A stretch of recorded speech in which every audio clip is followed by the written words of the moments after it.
साहेब तो भजन भक्ति किए, विपत्ति क्यों आई है उनके ऊपर? तो प्रारब्ध का भोग है। अभी आप खेत में गेहूं मकई लगाए हैं, उसमें जो भी मेहनत आपकी हो रही है वो आपका क्रियमान कर्म है। गेहूं मकई पक जाएगा, कट गया, दौनी होके बोरा में रखा के आपके घर में जमा हो गया, वो संचित कर्म हो गया, और उसी का रोटी बन के खाने के लिए आपके सामने आ गया, वो प्रारब्ध कर्म हो गया। तो प्रारब्ध का निर्माण होता है कर्म से, मानव के कर्म से।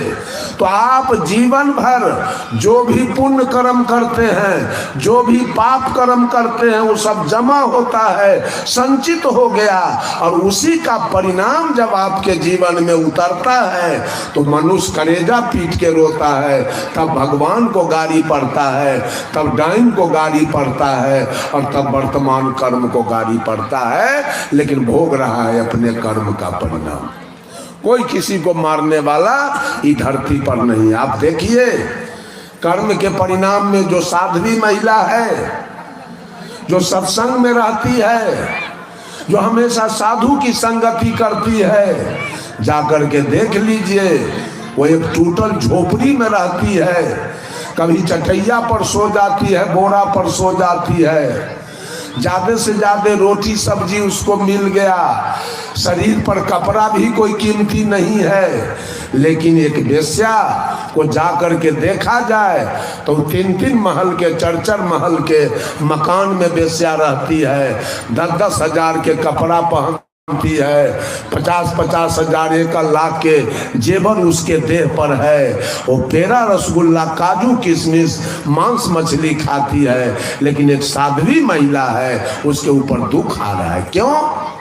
तो साध्वी महिला अभी अपने कर्म को संभाल लिया है, वो सत्संग कर रही है, तो पाप जल गया, पाप जमा नहीं है, कर्म सुधर गया तो पाप जल गया। लेकिन इस साध्वी का प्रारब्ध बिगड़ा हुआ है, इसलिए धर्म करके दुख भोग रही है, और वो वेश्या, वो पापी कसाई क्रियमान कर्म को बिगाड़ रहा है, पाप जमा कर रहा है, लेकिन प्रारब्ध बना के आया है, तो पाप करके भी वो दुख सुख भोग रहा है, पाप करके भी सुख भोग रहा है। हमारे हिंदू समाज में गाय के गोबर का पूजा हो रहा है, गोवर्धन के गाय के गोबर का पूजा हो रहा है, और नहीं तो कम से कम गौ माता की पूजा हो रही है। लेकिन चल के देखा जाए कि हमारे हिंदू भाई कितना गरीब हैं, और गाय काटने वाला कसैया को जाके देखा जाए तो 1 बीघा में 3 महला मकान उसका है, 1 बीघा में उसका 3 महला मकान है कसाई के। क्यों? वो कसैया अभी पाप कर रहा है, गाय काट रहा है, पाप जमा कर रहा है, लेकिन प्रारब्ध बना के आया है, पाप करके भी सुख भोग रहा है। और जो आदमी सत्संग में है अब वो दुख भोग रहा है, वो कर्म सुधार लिया है, पाप जल गया है, लेकिन प्रारब्ध बिगड़ा हुआ है, धर्म करके भी आप देखेंगे कितना संत महात्मा को बुढ़ारी में पिलुआ तक फर गया है, कितना संत महात्मा के इतना कष्ट, लोग हड़क जाते हैं, नरे बउआ कंठी मत बांधो, फलना बाबा के बड़ा कष्ट हुआ बुढ़ारी में, बड़ा दुख हो गया। अरे बाबा तो अपना कल्याण कर लिया, प्रारब्ध भोग लिया, क्रियमान कर्म को संभाल लिया, संचित को जला दिया, बाबा का काम तमाम हो गया, अब दुख बचा नहीं, सब समाप्त हो गया।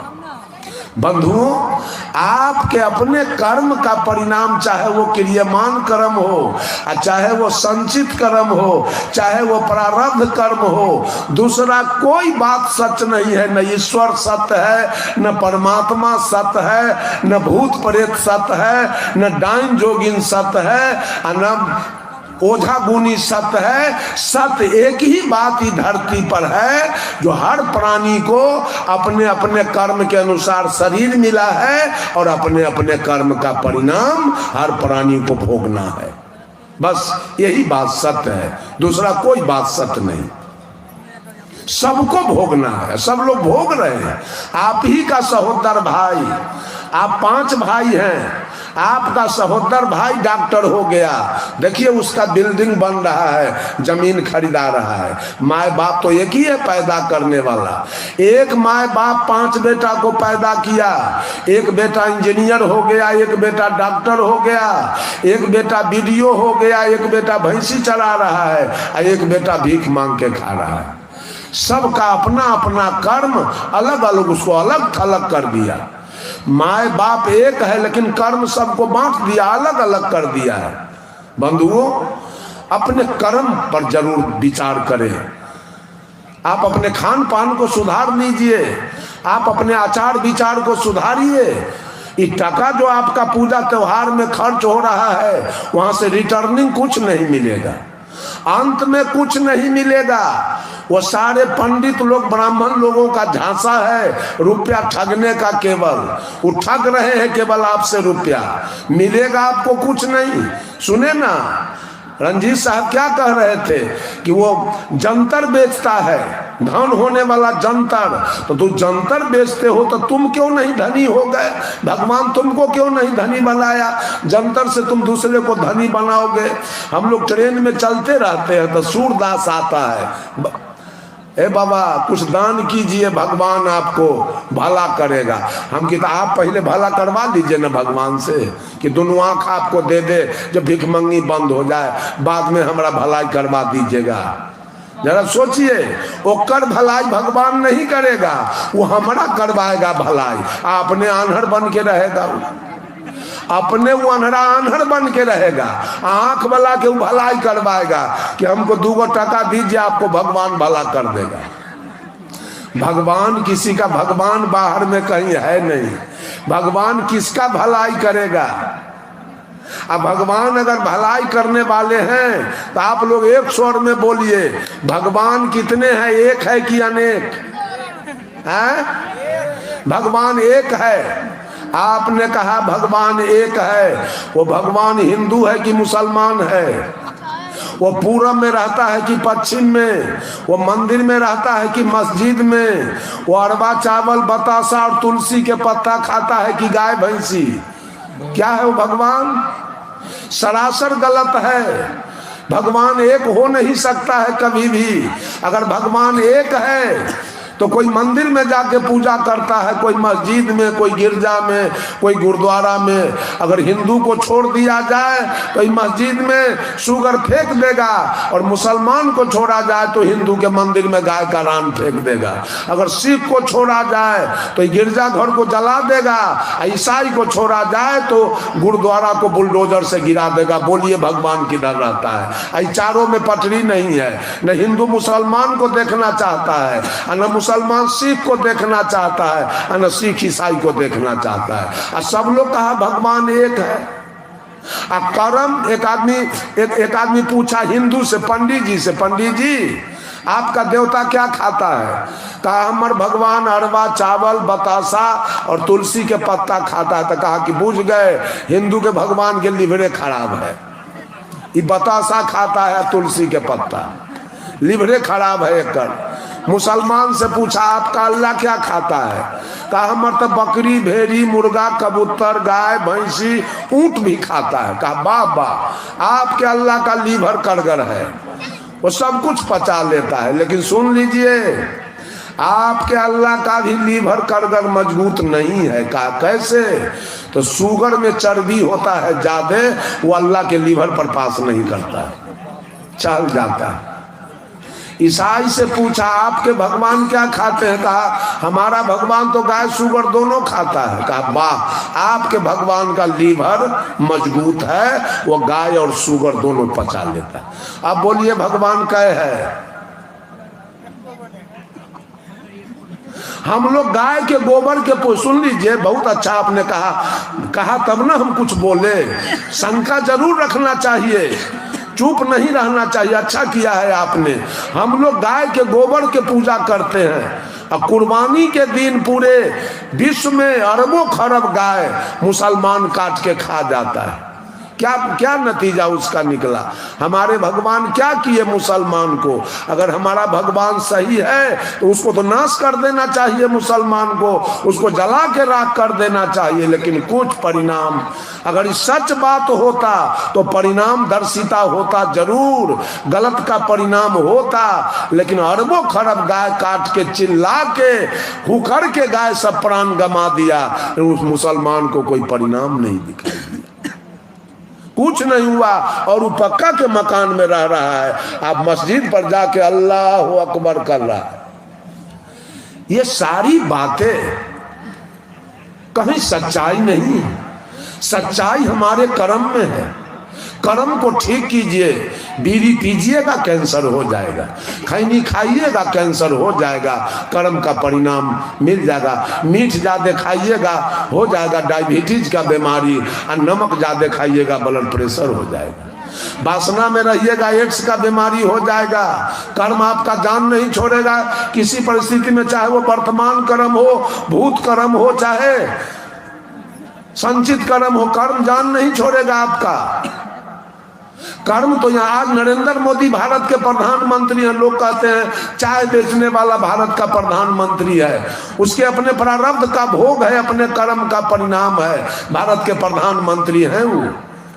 पूरे बिहार के हजाम जिसको नौवा कहते हैं उसको जमा किया जाए, बोल दीजिएगा समय हो जाएगा तो, उसको जमा किया जाए तो एक जिला का जनसंख्या नहीं पूरेगा। लेकिन अपने प्रारब्ध के भोग से माननीय कर्पूरी ठाकुर जी बिहार के 3 बार मुख्यमंत्री बने थे, उनके अपने प्रारब्ध का भोग अपने कर्म का परिणाम था। और रामविलास पासवान रकट के मर गए, चले गए दुनिया से, लेकिन बिहार के गद्दी पर नहीं जा सके, उनका प्रारब्ध का भोग नहीं था। झटपट में जीतन राम मांझी मुख्यमंत्री के गद्दी पर चले गए अपने प्रारब्ध के भोग से। एक एक कर्म आपके प्रारब्ध पर डिपेंड करेगा, इसलिए कर्म को ठीक किया जाए, अन्यथा कर्म एक के देह तक नहीं। कितना, अब मान लिया जाए कि 10 कुंटल गेहूं आपका खर्चा है साल भर के, और 200 कुंटल आपने उपजा लिया, तो 10 कुंटल गया खर्चा में, 190 कुंटल का आमदनी सुख कितना दिन तक आप भोगेंगे। उसी तरह से इतना न पाप आप कर लिए एक के जोनी में, को पाप का सधाने के लिए तक कै देह पकड़िएगा, वहां तक खहेट करके आप कोई पाप कर्म ले जाएगा और दुख देगा, वहां तक आप दुखी बनते रहेंगे, छोड़ेगा नहीं आपका जान। इसलिए अगर आप सुखी जीवन जीना चाहते हैं तो कर्म कीजिए। गोस्वामी तुलसीदास जी लिखते हैं रामचरितमानस में, कोई न काहू सुख दुख कर दाता, निज कृति कर्म भोग सब भ्राता। कि कोई किसी को सुख देने वाला और दुख देने वाला नहीं है, सारे मानव अपने कर्म के परिणाम से सुख भोगते हैं और अपने कर्म के परिणाम से दुख भोगते हैं। और कहा, कर्म प्रधान विश्व करी राखा, जो जस करहि सो तस फल चाखा। कि जैसा कर्म करेंगे, देख लीजिए जेल भरा हुआ है कर्म के परिणाम में, जैसा कर्म किया जेल में फंसे हैं। आपके सामने, आप सब लोगों के सामने दिल्ली वाला वो निर्भया हत्याकांड वाला चारों फांसी पर लटका। कौन लटका दिया? हम लटका दिए कि आप? उसका कर्म उसको फांसी पर लटका दिया। कर्म किसी परिस्थिति में आपका जान नहीं छोड़ेगा। अगर आप किसी का कुछ बिगाड़ रहे हैं, आपको लगता है कोई नहीं देख रहा है, आप देख रहे हैं, वो कर्म आपका जान नहीं छोड़ेगा। एक महिला अपने गोतनी से चुरा करके अपने बेटा को सारा दूध के छाली खिला लेती है, वो कर्म उसका जान नहीं छोड़ेगा, वो कर्म का बदला देना होगा। आप बकरी पोस पोस के कटवा रहे हैं, वो कर्म का बदला आपको देना होगा। आप मुर्गी पोस पोस के कटवा रहे हैं अपना पेट के चलते, सुख के चलते, उसका भी परिणाम आपको देना पड़ जाएगा। एक एक कर्म का परिणाम आपको देना है, इस बात को सोच लीजिए सब आदमी। कर्म जान नहीं छोड़ेगा आपका। आप 7 गो बेटा पैदा किए और एक बेटा मुंह देखने के लिए आपके सामने नहीं है, निपुत्र बन के बैठे हैं। आपका कर्म आपको निपुत्र बना के रखा है, निपुत्र बन के रहिए। आपका देवर हो गया है वीडियो, अपने कर्म से आप कितनों जल के मर जाइएगा। रात रात भर आपको नींद नहीं आएगा, ब्लड प्रेशर का बीमारी हो जाएगा, हार्ट का बीमारी पकड़ लेगा, लेकिन वो बढ़ते रहेगा। उसका प्रारब्ध का भोग है, आप जल करके उसका कुछ बिगाड़ नहीं सकिएगा। ये समझ लीजिए। छोड़ दीजिए वो सब धंधा, वो पैसा जो आपका खर्च हो रहा है वो धंधा बंद कर लीजिए। केवल सब आदमी कर्म पर आ जाइए। कर्म केवल ठीक हो जाए तो जीवन में सुख शांति और सदगति तीनों बहाल हो जाएगा। आप पूजा करते करते मर जाएंगे, न सुख मिलेगा। अब सुख मिलता तो आज तक ऋषि देव का क्या हाल है, बेचारा सब झोपड़ी में अपना समय बिता रहा है। ऋषि देव सब खाने के लिए बढ़िया कोई उसके पास नहीं है, न सोने के लिए कोई उसके पास उपाय है, दुख भोग रहा है। वो भी तो भगवान का पूजा किया, वो तो दीना भद्री का पूजा किया, उसके जीवन में कोई विकास नहीं हुआ आज तक। वो अपने कर्म का परिणाम है, पूजा तो करते रह गया। बंधुओं, एक पॉइंट पर मैंने चर्चा किया, अगर जीवन में सुख चाहते हैं तो अपना कर्म को ठीक कीजिए, तीनों कर्म को ठीक कीजिए, जीवन में सुख आएगा। अब कर्म ठीक नहीं होगा तो पूजा करते करते मर जाएंगे, अब बैनाथ जगन्नाथ दौड़ते दौड़ते मर जाएंगे, कोई परिणाम नहीं आएगा, कुछ नहीं मिलेगा। थोड़ी सी चर्चा, अब 2 पॉइंट बचा है, कल के सत्र में मैं इस पर चर्चा करूंगा। मेरा समय पूरा हो गया।